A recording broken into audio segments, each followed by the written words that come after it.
Welcome back नाज़रीन। Programme के इस हिस्से में बात करेंगे अलीमीन गंडापुर साहब के हवाले से। वजीर दिफा ख्वाजा आसिफ ने कौमी असम्बली में इजहार ख्याल किया, उन्होंने तनकीद का निशाना बनाया। और दूसरी जानिब बैरिस्टर गोहर जो हैं उन्होंने मौजूदा सूरत हाल के मुताबिक ख्वाजा आसिफ साहब को तनकीद का निशाना बनाया। और लतीफ़ खोसा साहब पाकिस्तान तहरीक इंसाफ के रहनुमा हैं, सीनियर वकील हैं, उनकी जानिब से भी जो है वो मौजूदा सूरत हाल के मुताबिक जो पार्लियामेंट हाउस से अरकान असम्बली को गिरफ्तार किया गया उस पर कहा गया कि शब खून मारा गया। साहबजादा हामिद रजा उन्होंने ख्वाजा आसिफ को तनकीद का निशाना बनाया। हमारे साथ एनालिस्ट पैनल में मौजूद है नासिर अजीम साहब और शाहिद इकबाल भट्टी साहब। नासिर अजीम साहब, अलीमीन गंडापुर साहब को जो है आजकल देख रहे हैं कि पाकिस्तान मुस्लिम लीग नवाज की जानिब से हर शख्स जो है वो तनकीद करता हुआ दिखाई दे रहा है। ख्वाजा आसिफ साहब वजीर दिफा है और वो अलीमीन गंडापुर साहब को जो है तनकीद का निशाना बनाते हैं और वो सिटिंग मौजूदा प्राइम मिनिस्टर चीफ मिनिस्टर भी हैं KPK के। उनको कहा जा रहा है कि वो 2 नंबर आदमी हैं, तो क्या कहेंगे इस हवाले से?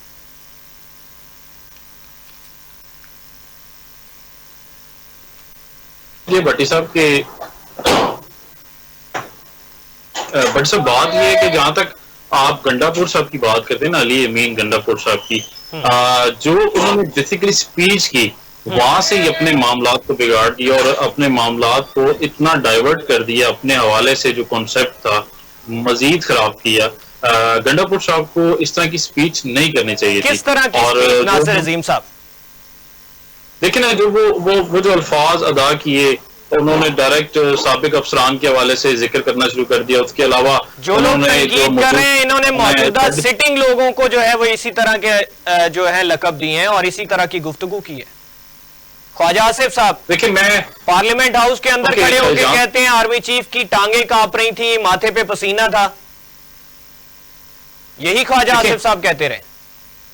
यही बातें नून लीग करती रही, लेकिन उनको सस्टेन करना भी आता है। और उसके अलावा आप पीपल्स पार्टी की बात करें तो वो सियासत को समझते हैं। जब आपसे इतना बड़ा 9 मई का वाकया हो जाता है, आप पार्टी को बैन करवाते हैं, आपको पार्टी आज तक अपनी पार्टी को बहाल नहीं करवा सके। अकबर एस बाबर साहब रही बनते हैं और वो जाकर इलेक्शन कमीशन पाकिस्तान में ममनुआ फंडिंग केस को वो जीत लेते हैं। अपने हक में करवाने के बाद आप पे ममनुआ फंडिंग केस के हवाले से आपके खिलाफ डिग्री आ जाती है, आपके खिलाफ फैसला आ जाता है। उसके बाद मुझे ये बताएं कि इनको ये चाहिए था कि जब ये हालात इतने टाइट हो रहे थे, 9 मई के मामला थे, हमेशा बड़ी पॉलिटिकल पार्टीज 2 एक्स्ट्रा पार्टियां रजिस्टर्ड करवा के रखती हैं और वो मामलात को मैनेज करते हैं। क्या इनका जो वकला फोरम था या जो लोग इनके लीगल मामलात को देख रहे हैं वो सोए हुए थे? क्या सियासतदान सोए हुए हैं? सियासतदान तो मैं समझता हूं कि ज्यादा ज़ीरक होना चाहिए, बेशक वो लीगल फोरम को ना भी देखे। नासिर साहब, सवाल ये है कि अगर PMLN तनकीद करती है, उनकी बख्शी भी हो जाती है, लंदन से वापस भी बुला लिए जाते हैं, चार्टर्ड तैयारे जाते हैं, उनको लेके आते हैं। अगर पाकिस्तान तहरीक इंसाफ के कुछ लोग कर देते हैं तो उन पे वही लोग तनकीद कर रहे हैं जो लोग माजी में ये सब करते आए। भट्टी साहब, मैं यही तो 97 पार्लियामेंट का वाकया भी याद होगा। पार्लियामेंट पे हमला किया गया, दीवारें फैलांगी गई, कपड़े वहां पे जो है वो सूखने के लिए बिछाए गए, वो भी तारीख का हिस्सा है। भट्टी साहब, आप ये कह रहे हैं ना कि माफ कर दिया जाता था और माफ कर दिया गया है। देखें, जहां तक बात आप नून लीग की करते हैं कि वो पहले इस तरह के कमेंट्स पास करते थे, अब हुकूमत में आ गए, इसके बाद आप कहते हैं कि पाकिस्तान तहरीक इंसाफ, आपको याद होगा पाकिस्तान तहरीक इंसाफ PTV में भी घुसी, पाकिस्तान तहरीक इंसाफ मुख्तलिफ जगहों पर जाकर धरने देते रहे, तो क्या वो वहां पे कपड़े नहीं लटकाते रहे? उसके बाद तमाम केसेस से इनकी बरियत हुई जब इनका इक्तदार आया। इक्तदार आने के बाद जो जो गलतियां इन्होंने की, 9 मई का वाकया करने के बाद इन्हें एक प्रॉपर तरीकाकार इख्तियार करना चाहिए था, ना कि देखें, आपको याद होगा 9 मई के बाद जब खान साहब यहाँ पर कोर्ट में बैठे थे तो खान साहब फिर भी धमका रहे थे कि मैं अभी अवाम को इस तरह कर दूंगा और अवाम को इस तरह निकालूंगा बाहर। देखें, हर चीज का सियासत का तरीकाकार होता है, आपने टेबल टॉक करके इस मामला को मैनेज करना था। अब चले 1 साल गुजर जाता है, माना कि खान ने मनवाया कि मैं जेल काट सकता हूँ, खान बिल्कुल भी इस तरह नहीं कहा जा सकता कि वो गड़गड़ाए होंगे या उन्होंने कोई डील। लेकिन अगर आप चाहते हैं कि आप दोबारा गवर्नमेंट में आए, वफाक आपके पास आए, तो फिर इन्हें इस तरह का काम नहीं करना चाहिए जो जलसे में स्पीचेस की गई। आपने मीडिया को मुखातिब करके तमाम एंकर्स को, तमाम सहाफियों को मुखातिब किया। देखिए, मैं लॉयर हूं, तो मेरा ताल्लुक सहाफत से भी है। आप जब हमें मुखातिब करेंगे, हमें गिरा गुजरेगा, हम सोचेंगे कि आप हमें क्यों डैमेज कर रहे हैं। उस पर माफी भी मांगी गई बैरिस्टर जो अली गौहर है साहब हैं उनकी जानिब से, और बानी तहरीक इंसाफ ने भी उस पर जो है वजाहत दी। माफी इसीलिए मांगी गई ना कि उनसे ये बात निकली, उनसे ये गलती हुई, में बात कर ये गलत स्पीच की। अब जो इदारों के खिलाफ उन्होंने स्पीच की, क्या उन्हें करनी चाहिए थी? 9 मई के मामलात में पहले इंडल्ज हैं। जनाब मौसूफ जो वज़ीर आला थे वो गिरफ्तार भी हुए, सारा कुछ हुआ। तो क्या ऐसा काम इन्हें करना चाहिए? अपने मामलात को ठंडा करें, तरीके से करें। अगर आपने प्रेशर बिल्ड करना है, आपने जलसे करने हैं, तो एक खूबसूरत तरीके से स्पीच करें। आपने स्पीच अगर सीखनी है तो जो फ्लोर ऑफ द हाउस में, पार्लियामेंट में शेर अब्दुल खान मरवत गिरफ्तारी के बाद स्पीच की, स्पीच उसे कहते हैं। उन्होंने ये बताया कि अगर मेरे साथ ये मामला हुआ और कल को नून लीग के फलां लोगों के साथ हुआ तो मैं पहला बंदा हूंगा जो जाकर रोकूंगा। तो आप इस तरह का बिहेवियर शो कर सकते हैं ना, जबकि आप मुल्क में इंतशार फैलाने के लिए, वर्कर्स को लड़ाने के लिए आप मजीद उभार रहे हैं, जबकि आपको पता है कि आवाम पिस रही है, गुर्बत है। इसके अलावा आप देखें कि बिजली का बिल, गैस, पेट्रोल, रोजाना की बुनियाद की जो जरूरियात अशिया हैं वो कहां तक मामलात पहुंच चुके हैं। अगर आप अभी भी आवाम को इसी मगर लगाई रखेंगे तो फिर ये चीजें कैसे चलेंगी? बात यह है कि पॉजिटिव रेस्पॉन्स आना चाहिए था, पॉजिटिव इनको जेस्चर शो करना चाहिए था, तब जाके मामलात रिजॉल्व होते हैं और फिर ये कोई गवर्नमेंट लेने के लिए तैयार होंगे। पहले आपने खान साहब को हत्थे चढ़ा दिया पीरनी साहिबा के। पीरनी साहिबा ने तमाम पंजाब की ब्यूरोक्रेसी से लेकर निचले तबके तक ट्रांसफर्स के पैसे लिए। देखें, अगर ये सारे मामलात ना किए तो इस हवाले से कोई शाहिद मौजूद हैं? देखें, बात ट्रायल चल रहे हैं, ट्रायल चलने के बाद सीएम साहब पे कितनी एफआईआर दर्ज है? देखिए, मैं आपको ना सिंपली एक बात करता हूं। खान साहब आज जो सजाएं काट रहे हैं वो अपनी मैडम जो पिंकी पिरनी है उनकी वजह से, उसके अलावा खान के जिम्मे कुछ भी नहीं आता। सारे के सारे मामलात वो जो उनकी खातून है उनकी वजह से खराब हुए। उन्होंने जो करप्शन की, उन्होंने अपनी जो वो गोगी थी या जो भी था वो उसको बाहर भिजवाया। पैसे की रेल पे खान बेचारे को नहीं पता होता था कि ये हो क्या रहा है सारा का सारा। अब बात यह है कि सारे मामलात आपने खराब किए। अब आप चाहते हैं कि खान साहब दोबारा प्राइम मिनिस्टर बने, तो मामलात को एक अच्छे तरीके से, स्मूथ तरीके से आप लेकर चलें, एक पॉजिटिव रेस्पॉन्स करें, एक पॉजिटिव। अगर पीएमशिप पाकिस्तान तहरीक इंसाफ लेना चाहती तो पीपल्स पार्टी के साथ इत्तेहाद करके ले सकती थी। पीपल्स पार्टी खुद ख्वाहिशमंद थी। पीपल्स पार्टी के साथ इत्तेहाद करें या ना करें, पाकिस्तान तहरीक इंसाफ का एक प्रॉब्लम है कि वो अपने वर्कर्स आपस में भी इत्तेहाद नहीं कर सकते। पाकिस्तान तरीके इंसाफ के लीडर्स भी आपस में। पॉइंट ये है कि अगर इक्तदार चाहिए होता तो इक्तदार तो उनको मिल रहा था, इक्तदार उन्होंने लेना पसंद नहीं किया। इस सूरत में साहब आपकी इंफॉर्मेशन में इजाफा करूं कि 2021 में जब मैंने पाकिस्तान तहरीक इंसाफ को खैराबाद कहा था तो मैं secretary legal youth PTI Pakistan था, मेंबर सीएलसी भी रहा हूं तरीके इंसाफ का। मैं पार्टी को बहुत अच्छे तरीके से जानता हूं, मेरे कोई खिलाफ पार्टी के साथ नहीं थे। बस एक केस था जो मैंने रिप्रेजेंट किया था, Cynthia Dawn Ritchie versus Rehman Malik and Yusuf Raza Gilani. वो मैं सिंथिया डॉन, जब मैं लॉयर बना तो मैंने मुनासिब समझा कि मैं पार्टी से रिजाइन कर दूं और मैंने पार्टी को खैराबाद कह दिया था क्योंकि कंट्रोवर्सी डेवलप हो रही थी मेरे प्रोफेशन की वजह से। ऐसी कोई इंस्ट्रक्शंस दी जाती थी कि आपने फलां जगह पे जाके हमला कर देना है, फलां जगह पे जाके जो है वो अटैक करना है, इस तरीके से रास्ते बंद करने हैं, इस जगह को जलाना है? आप पार्टी का हिस्सा रहे। भट्टी साहब, ये जब ये मामलात हुए तो ये मेरे से 3 साल बाद हुए। मैं 2021 में जब खान साहब वज़ीर आज़म थे पाकिस्तान के तो मैं रिजाइन कर चुका था पार्टी से। धरने के दिनों में तो थे ना आप, पार्टी का हिस्सा थे धरने के दिनों में। देखिए 2021 की बात करें, मैंने दो धरने देखे हुए, 2016 के देखा है और 2014 का। 2016 का लॉकडाउन धरना कहा जाता था। क्या इंस्ट्रक्शंस थी?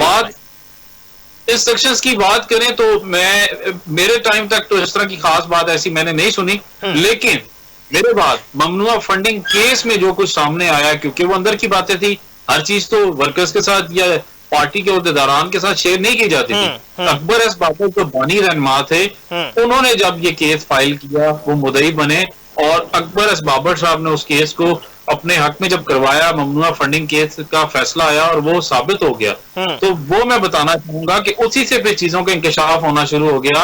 और ये बात आई थिंक 2023 के राउंड अबाउट की है कि भाई ममनुआ फंडिंग हुई मुख्तलिफ ममालिक से, और पाकिस्तान तहरीक इंसाफ की इंस्ट्रक्शंस। ममनुआ फंडिंग का मतलब क्या होता है? वो फंडिंग जो आप किसी दूसरे ममालिक जो ममनुआ है वो नहीं ले सकते, फॉर एग्जाम्पल इंडिया है, फॉर एग्जाम्पल इसराइल है, जब आप इनसे ममनुआ फंडिंग लेंगे तो वही आपके खिलाफ फैसला आया था। और उसके बाद जो 9 मई का वाकया है वो आपके सबके सामने है। जानना चाहूंगा कौन सी सियासी जमात है जो इस तरह से फंडिंग बैरून मुल्क से नहीं लेती? कोई एक सियासी जमात? फंडिंग लेना मना नहीं है, लेकिन आप इंडिया से और इसराइल से अगर फंडिंग लेंगे, चाहे नून लीग हो, चाहे पाकिस्तान तहरीक इंसाफ हो, चाहे JUI हो, इसराइल या भारतीय रियासत से फंडिंग ली गई या वहां पर मौजूद कोई इंडिविजुअल पर्सन से? बट जब इस पे आप अगर तवील प्रोग्राम रखें ना, तो मैं उसकी पूरी जजमेंट के साथ, पूरी की पूरी डिटेल के साथ आपको ये पूरा फैसला सुना सकूंगा उस पर पढ़ के। ठीक है नासिर साहब, बड़ी साहब टाइम चूंकि कम है, आप इसको किस तरह से देखते हैं? ख्वाजा आसिफ साहब तनकीद करते हैं, माजी में यही ख्वाजा आसिफ साहब जो हैं वो रियासत पाकिस्तान के इन मुकद्दस इदारों को तनकीद करते हैं, और यही आके कहते हैं कि हमें पॉलिसीज नहीं बनाने दी जाती, पॉलिसीज तय करके हमारे सामने रख दी जाती हैं। यही ख्वाजा आसिफ साहब जो हैं ये कहते हैं कि आर्मी चीफ की टांगे कांप रही थी, माथे पे पसीना था, और एक ऐसा लफ्ज यूज किया मैं यहां पे इस्तेमाल नहीं कर सकता। तो आज वही दूसरों को तनकीद करते हुए अच्छे नहीं लगते, क्या कहेंगे? मैं समझता हूं ख्वाजा आसिफ बड़े पुराने पॉलिटिशियन हैं और अग्रेसिव हैं। आप पसंद करें ना करें, मैं पसंद करूं ना करूं, बातें वो सच्ची और खरी करते हैं जहां पे उनको जरूरत होती। मैंने अभी आपसे कहा ना, 3 लोग हैं वो वजारत दफा हैं, यानी हमारी जो इस्टेब्लिशमेंट है, फौज है, उन इदारों के ऊपर जो एक वजीर मुकर्रर होता है उसको वजारत दिफा कहा जाता है, अगर मैं गलत नहीं। तो इसका मतलब है कि उनकी नुमाइंदगी पार्लियामेंट में उनके बारे में कोई चीजें अगर वो कर रहे हैं, तो अगर राना सनाउल्लाह वजारत दिफा होते तो वो करते, एहसन इकबाल होते तो वो करते, या PTI में से कोई होता तो वो भी इस तरह ही करता। ख्वाजा आसिफ के आपको सारे डायलॉग याद हैं जो पार्लियामेंट के अंदर हैं कि वो ये कहते हैं कि इनकी शलवारें कांप रही है। ये बातें क्या इमरान खान साहब प्राइवेट महफिलों में और जावेद हाशमी के साथ शलवारें गीली होने वाली, ये जर्नैल ये करते हैं वो करते हैं, यार ये बातें किसने नहीं की? सर मकसद यही है कि आप भी करते हैं, वो भी कर रहे हैं, आप तनकीद क्यों कर रहे हैं? जाने वाली बातें जरदारी ने नहीं की। यार ये वही कहता हूँ, म्यूजिकल चेयर के ऊपर जब वो उधर बैठ जाते हैं, बड़ी साहब वो लोग क्यों नहीं जानते, समझते हैं बड़ी साहब वो लोग क्यों नहीं जानते जिनके बारे में बातें की जा रही है? दादा पोता भांजा सब कुछ कहना शुरू कर देते हैं। बड़ी साहब ये बातें नून लीग PTI की नहीं है, ये मैं सारे पॉलिटिशियन की बात ये है कि वो लोग क्यों नहीं जागते जिनके बारे में बातें की जाती हैं? वो लोग क्यों जो है इनको फिर से एक्सेप्ट कर लेते हैं? फिर यार आप यूं बातें मुझसे ये पूछते कि वो देखें, आप एक प्रोग्राम में बैठे हैं, हम एक इदारे में इस वक्त प्रोग्राम कर रहे हैं, किसी खास हद तक आप कहते हैं ना कि हमारी क्रिकेट में बहुत सारी इंटरप्शन है, बहुत सारी पॉलिटिक्स आ गई है, लेकिन कोई, मैंने पहले भी आपको एक मिसाल दी थी कि क्या वापडा का एक सुपरवाइजर पाकिस्तान क्रिकेट टीम में आके T20 में मैच खेल सकता है? या सेहत का कोई नुमाइंदा जो 17वें ग्रेड का बंदा नहीं खेल सकता ना? जिसका काम है उसने, जो पॉलिटिशियन है, आवाम से वोट लेने वाले लोग, वो खरीद के वोट लें, वो चीटिंग करके वोट लें, वो झूठ के वोट लें। जो पॉलिटिशियन, सो कॉल्ड पॉलिटिशियन में जो काम करने होते हैं, नुमाइंदे बनना होता है, ये इन्हीं का काम। आप ये कहते हैं कि पाकिस्तान के अवाम वोट बेचते हैं? बेचते हैं, मैंने आपसे कहा, या ₹5 में बेचते हैं, या नौकरी के लिए बेचते हैं, या ठेके लेने के लिए बेचते हैं, या वो उन्होंने कोई ना कोई काम करना होता तो भेजते हैं फ्री में। याद रखिएगा, मैं पिछले 25 सालों से 4 इलेक्शन भुगता चुका हूं। मैंने बगैर पैसों के वोटिंग में, या वो रोटियों पे गुर्बत है रोटी खाने के लिए वो डालते हैं, या वो गाड़ियों पे 5 स्टार होटलों में खाने पे डालते हैं, या वो गाड़ियों पे घूमने फिरने के लिए डालते हैं। या वो आम पाकिस्तानी शहरी नहीं हो सकते जो होटलों पे खाने जाएं और गाड़ियों पे घूमें, वो आम शहरी तो नहीं हो सकता। देखिए ये मखसूस तबका हो सकता है। बहुत ज्यादा रौला पड़ गया ना कि हमारे कुत्ते बिल्ले जूते टमाटर बैंगन ये निशान थे और हम जीत गए।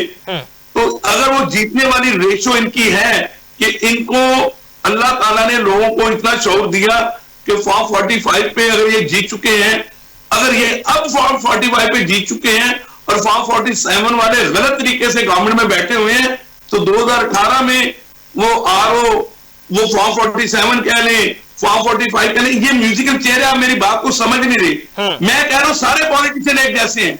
आप कह रहे हैं नहीं पीटीआई अलग है, नून लीग अलग है, पीपल्स पार्टी अलग है। मैं कह रहा हूं पॉलिटिशियन एक माइंड सेट है जो करप्शन से भरा हुआ है। वो चाहे पीटीआई का हिस्सा हो, चाहे नून लीग का हिस्सा हो, चाहे वो पीपल्स पार्टी का हिस्सा हो। There is no comparison of politician with any institution और जो कॉर्पोरेट इदारों के जो है वो पाकिस्तान को प्रॉफिट में लेके जा रहे हैं। पॉलिटिशियन पाकिस्तान का बेड़ा गर्क कर रहे हैं, ठीक, इदारे बेड़ा गर्क नहीं कर रहे। टाइम खत्म हो गया। वन लाइनर आंसर आपसे भी और नासिर साहब से भी जानना चाहूंगा। सदर मुस्लिम लीग नून नवाज शरीफ साहब, उनके बारे में कोई एक लाइन, कहां पे देखते हैं उनको मौजूदा सूरत हाल के मुताबिक? कोई लाइन नहीं है। एक्स प्राइम मिनिस्टर, 3 दफा का प्राइम मिनिस्टर नवाज शरीफ है। No more role of Nawaz Sharif in politics, that's all. जी नासिर अजीम साहब। भट्टी साहब, मैं ये कहना चाहूंगा कि नवाज शरीफ साहब अब बानी ही कह लें कि जैसे इमरान खान साहब को बानी कहा जाता है, रह चुके हैं। ओके, बहुत शुक्रिया नासिर अजीम साहब। शाहिद इकबाल भट्टी साहब, आपने कीमती वक्त दिया, मेरे साथ एनालिस्ट पैनल में मौजूद थे और तमाम तर सूरत हाल पे उनका नुक्ता नजर जाना। जो अभी की सूरत हाल के मुताबिक पाकिस्तान तहरीक इंसाफ के रहनुमाओं पे जो है वो तनकीद भी की जा रही और अरकान पार्लियामेंट को गिरफ्तार भी किया गया। उस पर कमेटी भी तश्कील दे दी गई और इस पे प्रोटेक्शन ऑर्डर भी जारी किए गए। उसके बाद का मामला भी जो है वो जरूर सामने आ रहा है, जिस पे पाकिस्तान तहरीक इंसाफ के अरकान ने आके तमाम तर सूरत हाल से आगाह किया कि हमें किस तरह से किस हालात में जो है वो गिरफ्तार किया गया। और ये मामला सॉर्ट आउट होते हुए दिखाई देते हैं कि नहीं दिखाई देते, किस तरह से जो है एक दूसरे पे तनकीदबाजी बयानबाजी का सिलसिला जारी है और बात फिर से वहीं पे आकर ठहर जाती है कि पाकिस्तान के आवाम के बारे में कौन बात कर रहा है, कौन सोच रहा है। नाज़रीन, आज के लिए इतना ही। अपने मेजबान हमजा भट्टी को इजाजत दीजिए। अल्लाह ने के बाद।